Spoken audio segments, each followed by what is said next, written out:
Hello and welcome to a brand new installment of Nintendo News Report for Thursday, October 11th, 2018. I'm your host, Alexander Kalafi, joined today for a three-quarters full Nintendo News Reporter panel. As always, we are joined by Donald Terrio holding up a what? Dragon Quest 7 and 8, Chrono Trigger, and The World Ends With You.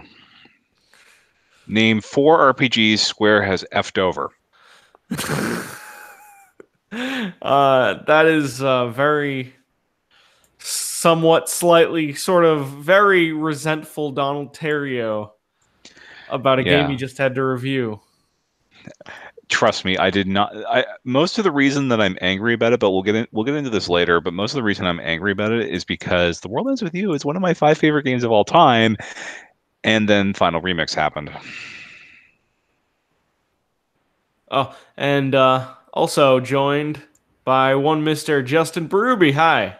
Hey, yeah, and I'm also disappointed by a game this week too. So Uh, but I actually might be able to join you on the game we're disappointed in if we're disappointed about the same game. Um, probably are. Probably are. Okay. So we have a little bit of housekeeping first. Normally, most podcasts would save this for the end of the show, but I'm just gonna put it out right here. I will be going on a bit of a sabbatical. It's going to be slightly indefinite, a little mental health break as it was. This will be in good hands with Donald. Donald's going to do Donald's thing. I'm guessing you'll probably try to have some more guests on. Yeah, I'm gonna try and we'll have some we'll probably cycle in some more people depending on who's available and willing to hang out with us and talk Nintendo news and games for an hour. Yeah. But the show will continue. Whether my sort of status is going to be up in the air, just going to be focused on relaxing, getting my body and mind realigned as it was, and just sort of focusing on me for a little bit. So, of course, keep listening, keep watching Nintendo News Report. It's a beautiful show. Love everyone who watches this. Love everyone who does it. It's a good time, and I hope to be back sometime in the future. Thank you. All right. So we got some what we've been playing. We got a little bit of Mega Man 11, which is the game I was kind of hinting at a few minutes ago. I played through Mega Man 11. I started it. I beat it. Um, it's good. It's a good video game, but I say that with some hesitation because it kind of falters on a lot of the things I really love about Mega Man. I like how short Mega Man, well, not short, but I like how tight Mega Man stages are. And Mega Man 11 stages do not necessarily feel too tight to me. I like Mega Man bosses being so hard until you figure out their trick, and then they become super easy. And I don't know, the Mega Man bosses start kind of easy and then get easier to me. I Um, don't know about that. Like the I boss get, isn't. I think this game is one of the hardest. It's probably the hardest of the 11 Mega Man games. if you don't use the item store, I was using the item Yes. store, and I had e-tanks up the wazoo. Oh yeah. It's. I mean, if you do that, yes. But also, I think this game becomes more complicated because of the gear system which they implemented. So not only do you have to learn the patterns and everything, you have to also learn which gear to use and at what time, which adds a whole layer of complexity to it that I think hurts the simplicity of Mega Man.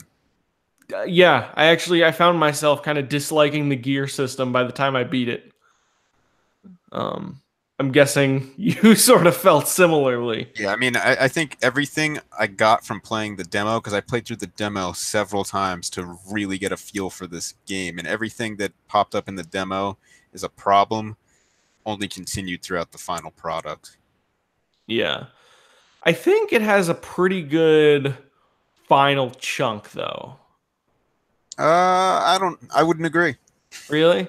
I thought the game sort of came into its own and sort of I think the game sort of came into its own and felt a little more like a Mega Man game when it got to Final stages. It's not even a spoiler, but you know what? I'm just gonna say Yeah, the I'm gonna say final things stage. too that may be considered spoilers if you care about the plot to Mega Man. All But right. So here's what we'll do.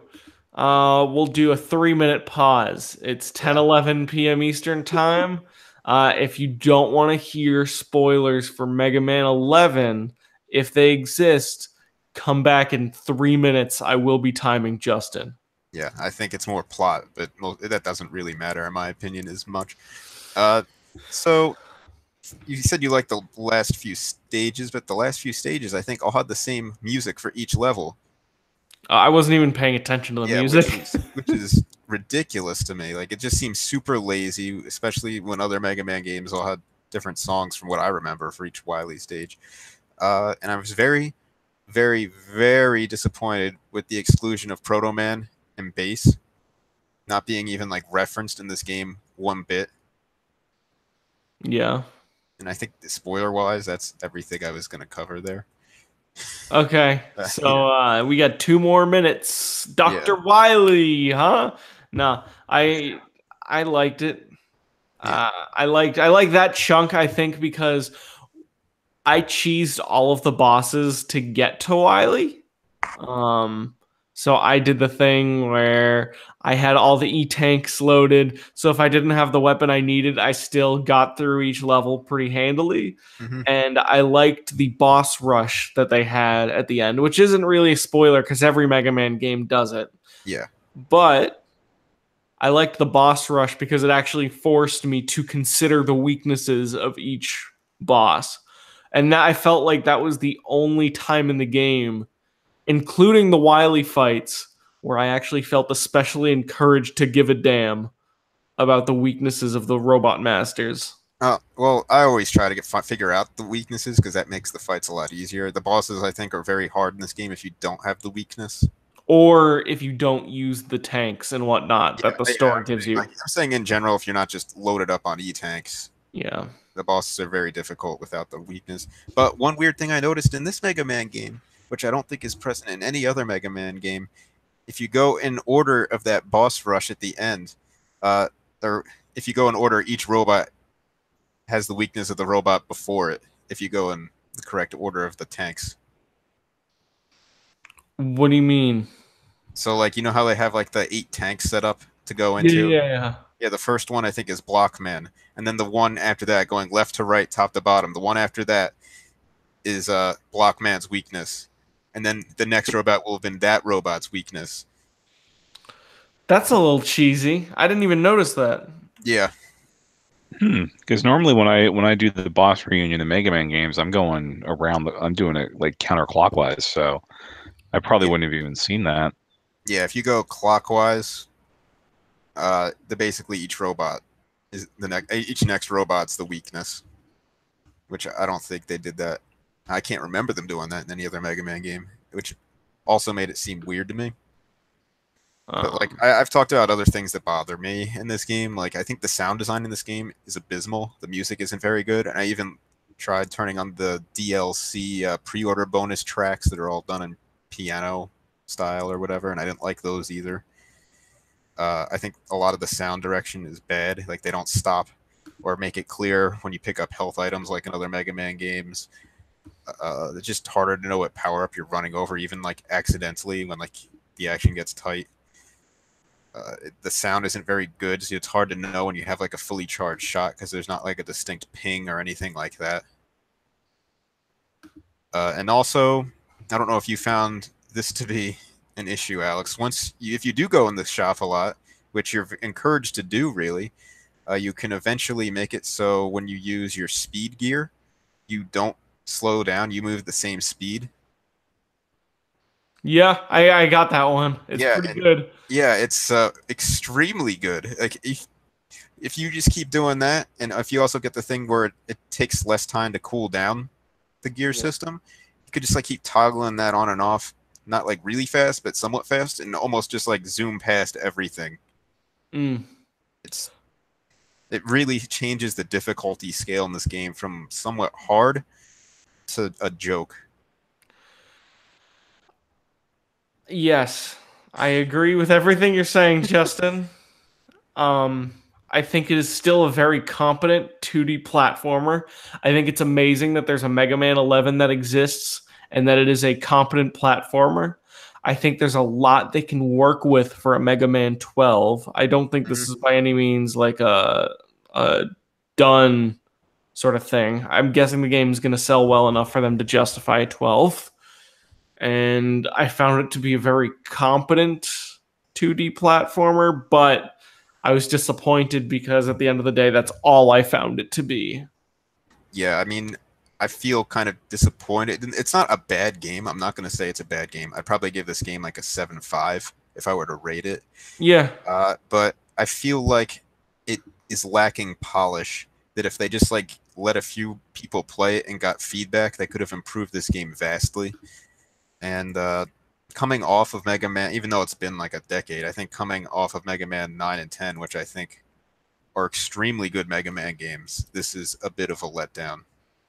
And I think I prefer Mega Man in the 8-bit style. I think those games for the classic Mega Man are better than 7, 8, base, and now 11, if you count all those as one thing. I think all those kind of like are at the bottom tier of Mega Man games. And like all the 8-bit ones are higher. And I'm not saying they can't do a good job making one in the style of Mega Man 11. It's just they didn't this time. Cherry Goblin uses the phrase "a competent 2D platformer made by professionals," and I think I'd agree with that. All right, there's your Mega Man 11 talk. Now, I was also playing some Torna. I'm about 2 hours into that. Justin played through it. Yes. You could say that. Did you Justin it and then end up being super OP and then just drilled through the game? Yes, but the end game stuff I did, they kind of the end game is not that great in Torna, I will say, but I guess it's more of like a bonus thing if you want to do it. There's a lot of grinding at the end because so I have not played very much, so be very careful on spoilers. I don't think it's really story spoilers, but I just will say that there is like a super boss that's level 100, and you don't need to be near that level to beat the game. Okay. That's an optional thing you have to go for.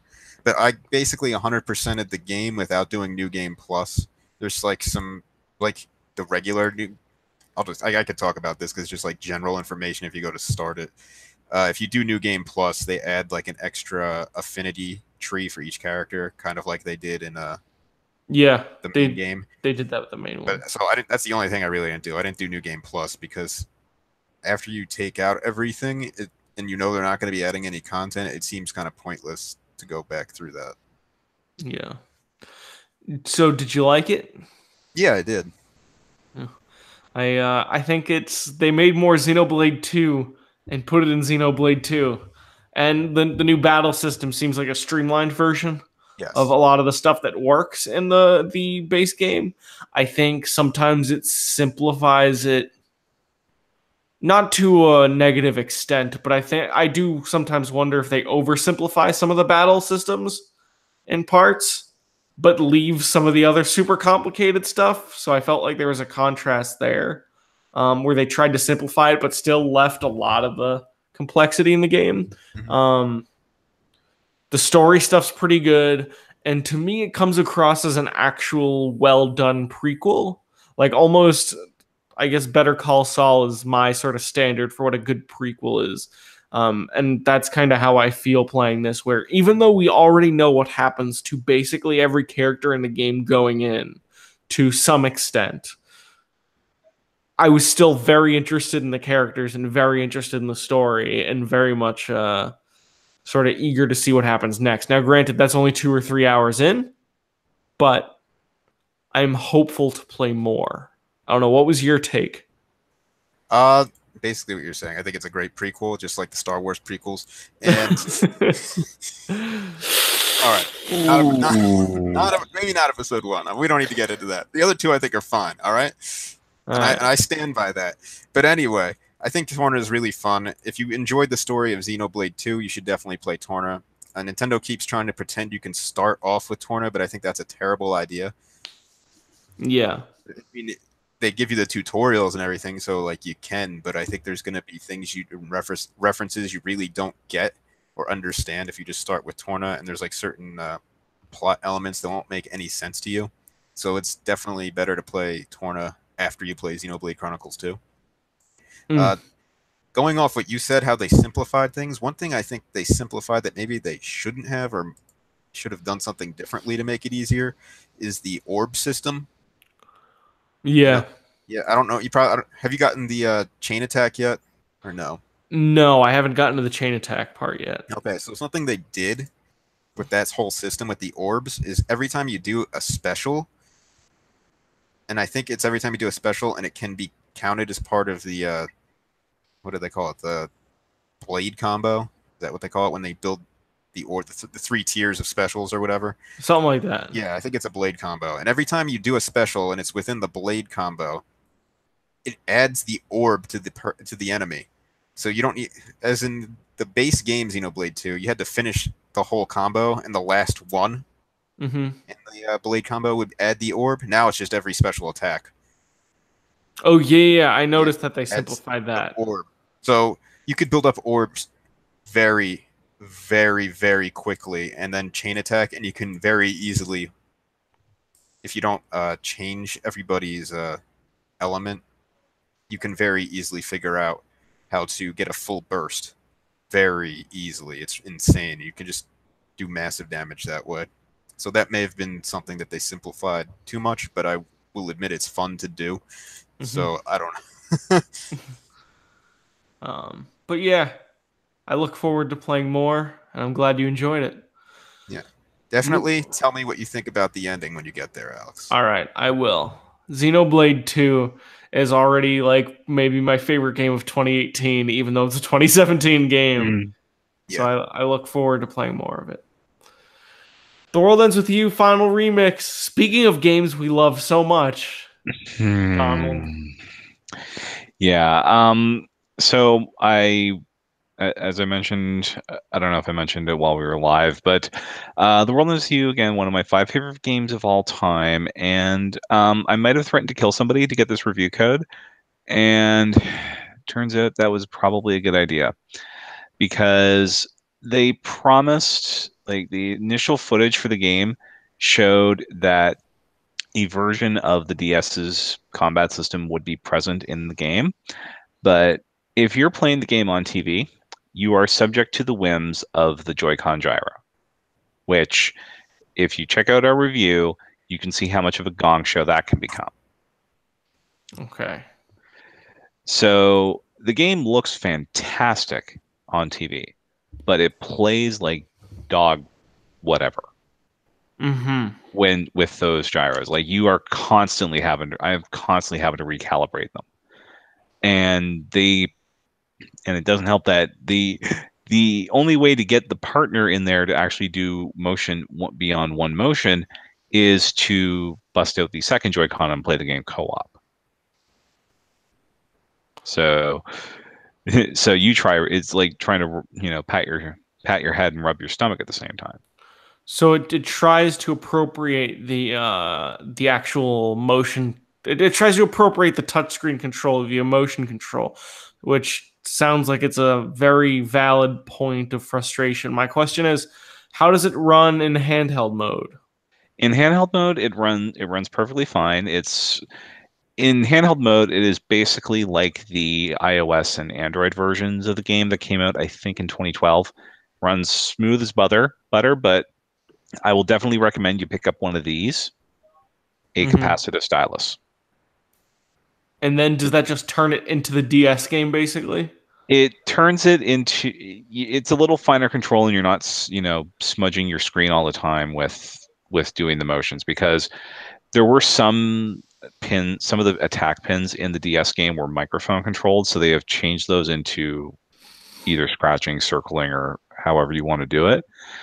But I found it a lot easier to play it with the stylus in handheld than playing it on the TV, most definitely. Mm-hmm. Did you end up playing the new content? Yeah, it didn't last very long, and they did it again. That's all I'm going to say. about the Okay. ending of that content. Okay. Very good. So, would you recommend it? Okay. So, from my perspective, as someone who has never played through The World Ends with You, isn't that interested in tracking down a DS version, and would be fine with playing the entire game on handheld mode, would you I recommend I get this game? I would go for it. Though keep in mind that the mobile version, although it is also 6 years old, and and if you have an iPhone and an iPad, you have to buy it twice. That's still cheaper than buying the Switch game at launch. And it's a very similar experience. It's quite similar. The only thing you're missing is like the extra content. Okay. Okay. All right. So Yeah, and I know as of yesterday when the before the reviews came out, I believe, and actually it is still there. You can get the DS version of World Ends with You for about 35 on Amazon. that's not 30, terrible. yeah, 33.49, which for a DS game in 2018, that's not a bad deal. There's some used and new stuff that's about $20. Okay. Very good. Very good. All right. Moving on to news. This new model of Switch, Donald. Tell me what's going on here. So last week, I talked about it briefly with something that went up on the Patreon over the weekend, but there was a report from a well-connected Tokyo-based writer for the Wall Street Journal who who handles their Nintendo beat with multiple sources saying that Nintendo was looking to have a new model of Switch out sometime next year, possibly as soon as the summer. They don't. They All they said as far as what would be confirmed is that it would not have an OLED screen like you would see in the new iPhones or new Galaxies and stuff like that. It would be more of an LCD, but they didn't. It wasn't really clear if they would be going up in power to try and create something like a PS4 Pro, or if they'd be going maybe taking it down a notch to try and get the price down. Whatever it is, as Mr. Kevin said, he feels like the new Switch won't be something like the Wii to Wii U. I think what we're looking at is something between a PS Slim and a PS Pro. Yeah, I mean I could honestly see them doing both because I believe Mr. Wada, this was mentioned on the NWR forums, but Mr. Wada before he passed was saying that there would be a family of systems back when it was called the NX, like multiple form factors that could run the same game. So Yes. it is entirely possible that we may not see one next year, we might see two. One at I don't know if they can get it to the same price point for a more powerful version that maybe runs at current docked performance in handheld mode, and then maybe goes up a little bit higher for docked mode on this new model, with the lower cost one coming in to try and make sure there's an inexpensive option for the new Pokemon game. Well, something to replace the 3DS is what I'm thinking they're going to try to do. Yeah, because I mean, in the 3DS, I mean, you can get in on the 3DS at this point for $70. Okay, it's with the 2DS, but still, that counts. It's a 3DS family of systems. Yeah. Yeah. But yeah, I'm not sure how they're gonna if it's gonna be cheaper or if they're just gonna try and make the current Switch the cheaper model. Mm. Um. Yeah, I don't know. I think it's interesting news. I think it's very easy to throw a little bit of doubt at this because it's a report, but as Donald was saying, this is a trustworthy guy. Trustworthy guy, and well, the supply chain leaks like a sieve. Yeah. We knew pretty much everything about the most recently announced iPhones even before Apple had their dog and pony show last month. So though if those bear fruit, then yeah, I think we probably would get an announcement to that extent probably sometime in June of next, probably at E3, honestly. Well, if they're planning an earlier launch, I think the earliest they can announce this is around February. That way, you're past the return period on most of your holiday shopping, and maybe if you want to do like an earlier launch, like pre-holiday, you could get it out. Yeah, I don't know. Like generally like the original Switch's turnaround was like they unveiled it in October. They didn't really show it off until January, and it was out in March. So Mhm. we could see like if they're doing a July August launch, it's entirely possible they announce this stuff at E3. Yep. Mm. Speaking of Switch news, October 10th, we got a few new games for the Nintendo Switch Online NES stuff. We got Golf, which was one that, well, we got NES Open Tournament Golf. Yeah. We got Don't mix it up.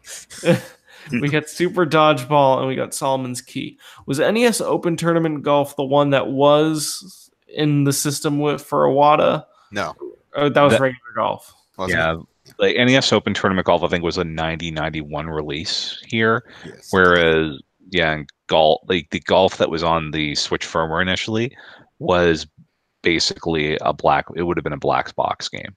Got it. So like early, like mid '80s for that one. Got So, it. but Iwata did work on NES Open as well. Okay. Cool. How anyone here big in Solomon's Key? No, I I read about it as a kid, but it never like I've never actually booted it up to play it. I Got haven't it. tried it on Switch, but I remember not enjoying this game, and I think I own it on NES. Probably got it real cheap years ago. Super Dodgeball. That's in the Kunio River City Ransom series. Yeah, that is some Cuneo. That is some Cuneo ass Cuneo, and but it has a nice little extra bit of patriotism in it in this one. Yeah. Yeah. Um I've actually played a little bit of River City Ransom when I got some of the online service going. That is still a good game and still totally feels like an inspiration for the Yakuza series. Um, yeah, Nintendo's supporting their online. I just hope that next month they have a few more games, and the next month after that they have a few more games. Well, they've already announced like I think next month is when we get Metroid, Okay, cool. and Wario's Woods will be in December, so we know there's 3 games a month. They seem to come out around. They'll probably come out around the same time, but that's not the only thing they dropped on Wednesday. No, are we talking about the save data? Yeah, the special version of The Legend of Zelda, which for those of us in the crowd who haven't beaten the original Legend of Zelda yet, this version will start you off with the white sword, which is the second level sword, a magical shield, second level shield, a candle, power bracelet, blue ring, so you instantly take half damage, bombs, arrows, bait, and a life potion. So And Nintendo's giving everyone Game Genie. yeah. Oh, and 255 rupees. Which is the maximum. Yes. And coincidentally, when you walk around I'm finding these random caves that have nothing in them. I'm guessing those would be a secret to everybody, but well, I'm already maxed out on rupees, so what the heck am I going to do with them? So I think the obvious use for something like this is the person who doesn't play a lot of Zelda and probably is like, it might be too hard. It might be too hard to get around. So they give them the white sword. They give them all these things. However, I think it is also fun the idea of being someone who's played the original Legend of Zelda a lot of times and just wants to enjoy being in that world. Like it's called living the life of luxury, and I think that's actually a decent perspective for some people who like they look at all these games on Switch. Oh, here's a way to play Zelda, and I don't actually have to put in the work to enjoy the game necessarily, which is obviously enjoying the game to some extent. But for someone who's played the game 50 billion times already, this will just be a way that they can jump in, enjoy the world from the get go, and I think that has value. Yeah, I think at some point I'm gonna have to sit down with like the one of the 5 different players guides I have that have guides for The Legend of Zelda and just beat this thing. Hell, I beat Zelda 2 back on the 3DS before the save states were implemented, and I don't know how I pulled that off. You can do if you could do that, you could do this. Yeah. Um, but it's a cool thing all around. Justin, do you think Mike Jones from Star Tropics should be an Echo Fighter of Link in Super Smash Bros. Ultimate? Matthew Kelly asks. Yeah, I replied there, but I'll let everybody listening here. No, I think he should be his own character. I'd love to see Mike Jones in. And I talked about this in the article I wrote on the site a couple of months ago. Most deserving Super Smash Bros. Ultimate newcomers. So search for that. Yeah. Yep, I just wanted to give you an opportunity to pitch that article. It's a nice thing. Yeah. Yeah. I think there is a version on this YouTube channel as well that I narrated. Cherry got. Wait, they narrated? Yeah, there's a video version. Oh, okay, cool. All right. Cherry Goblin says Ice Climber needs a special version. I think that's a good idea. I don't know how you would do a special version. Yeah, I don't know either. Maybe unlimited lives? The only thing I can think of is you map it so the one person controls Nana and Popo at the same time, kind of like in Smash Brothers. Is Ice Climbers like Wrecking Crew where it has like 99 different levels? I think there's like only 20 or 30 stages, but yeah, you can pick any stage you want to start on. I thought it was like 36, but then Something again, I like also that. my only exposure to the original Ice Climber was playing it on a 31-in-1 pirate cart. I mean, you don't have the e-reader version, the NES version, the Game Boy Advance version, the Virtual Console version, and when are we getting the Arcade Archives version, guys? Yeah. And that's a no on all counts. Dale asks, the Animal Crossing version. Dale asks, are Millennials ruining The Legend of Zelda? Justin would say yes. Probably, but I mean, I don't think it's ruining it. It's kind of fun to have all that stuff if you've beaten the game already. But I wouldn't consider yourself beating The Legend of Zelda if you started with those items. You can say you beat The Legend of Zelda special. Yeah. All right, we got this Octoling Amiibo, December 7th. It's a 3-pack, right? As is tradition for North America, yes, it's only a 3-pack of a boy Octoling, a girl Octoling, and an actual Octoling. Yeah. Or I suppose I should say a full Octoling.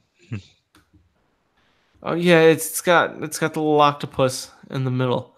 They're okay looking. I think the girl one looks better than the boy one,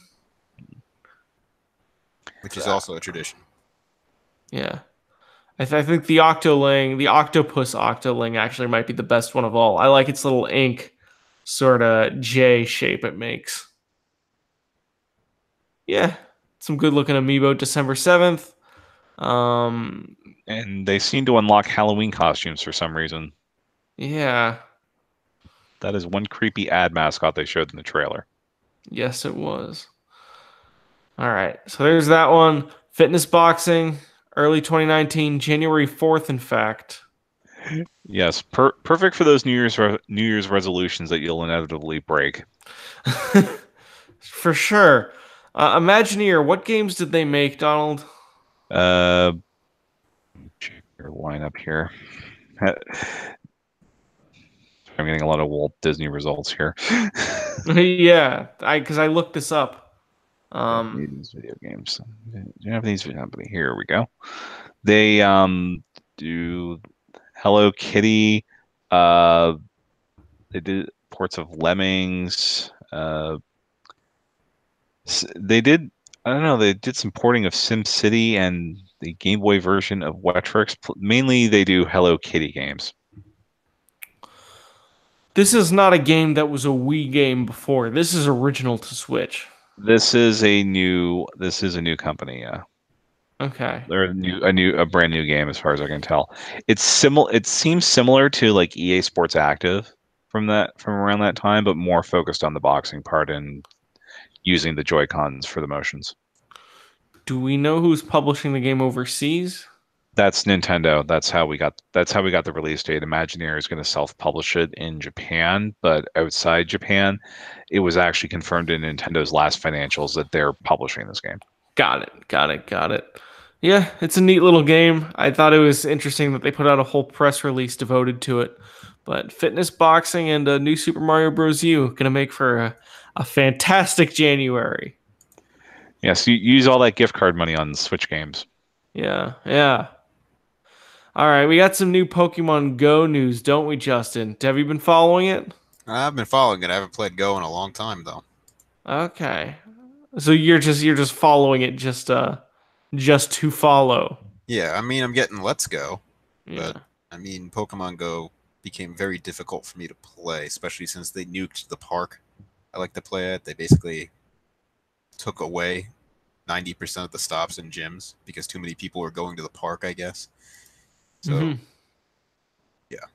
All right. Well, in Pokemon Go news, Gen 4 Pokemon are coming to Pokemon Go. Um and yeah, what were you going to say, Donald? I think this might be the thing that would actually get me to get into Pokemon Go, especially since I actually have a commute Mm. that I'm playing on a bus. So I just want to get a Gibble, make it a nice badass land shark. Mm. Mhm. I think one of the things that I'm less excited about for Gen 4, Gen 3, Gen 2 is that I'm not so sure we're going to be able to send those Pokemon to any of the future games unless they do Let's Go games for the subsequent generations.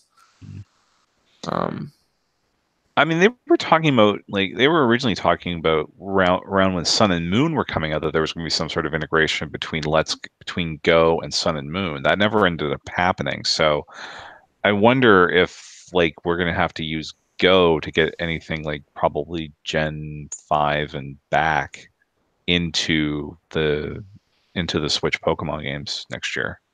maybe depends how they depends on what compatibility they give it, I guess.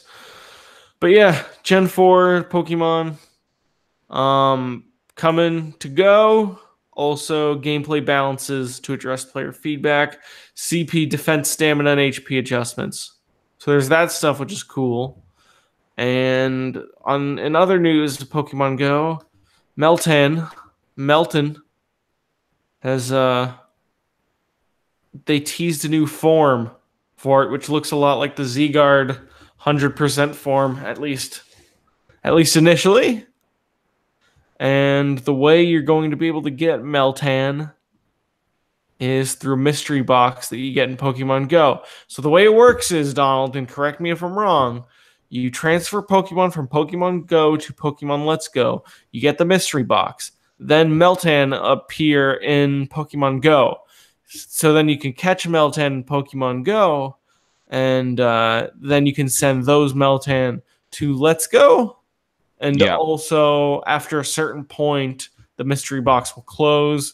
You will need to send another Pokemon to Pokemon Let's Go. Then it will reopen. Then you will be able to catch Meltan again. that's pretty much it. Yeah. You have 20 minutes from when you open the box to catch as many, I guess, to catch as many Meltan as you can, or at least catch one, so that you can bring it over. Presumably, I'm guessing that you're going to need to catch a bunch to get the special form. I bet it's 100. You think it's going to be 100? Yeah. Maybe 50. Yeah, it's 100 seems like a lot. Yeah, but they want you to spend money on those Pokeballs. They do, don't they? That I mean, given what they did with the Z-Guard cells, 100 seems like a fair number to aim for. Yeah, I Yeah, guess so. and when you think about how much candy you need to evolve Magikarp in Pokemon Go, you need 400 candy. So you're Damn. gonna need more than 100. Okay. So maybe more than 100. No, it'll probably be about 100. Now that I think about it, I'm So, guessing yeah. 100. Um, all right. That's all the news I got. Trying to think if there's anything else to talk about. Oh no, I have one more story. Yokai Watch 4 got delayed to next spring in Japan, and Inazuma 11 Aries was delayed to this winter, which was from the fall. I actually finally got the chance to look at some gameplay footage for Yokai Watch 4. It looks like that other level 5 game, Ni no Kuni. Yeah, the a lot of the impressions that were coming out from TGS were that this thing was basically Ni no Kuni. the original, not the more strategy focused sequel. Right. No, yeah, it reminded me of like the original Ni no Kuni, which is not entirely unlike Xenoblade, I guess. They're different systems, but I guess if you need a point of comparison, I would guess first off look up Yokai Watch 4 gameplay and then look up Ni no Kuni 1 gameplay, and they're very similar. Not in a bad way. I think it looks good, but I was reading Resetera. They were talking about how they saw footage, and apparently the game didn't run that well. So that, yeah, I mean, it's a show floor demo, so I mean, there's going to be some hinks, but like I think the old former NWR folks who are on the Famicast now, they were saying it land like 10, 15 frames a second. that's not good.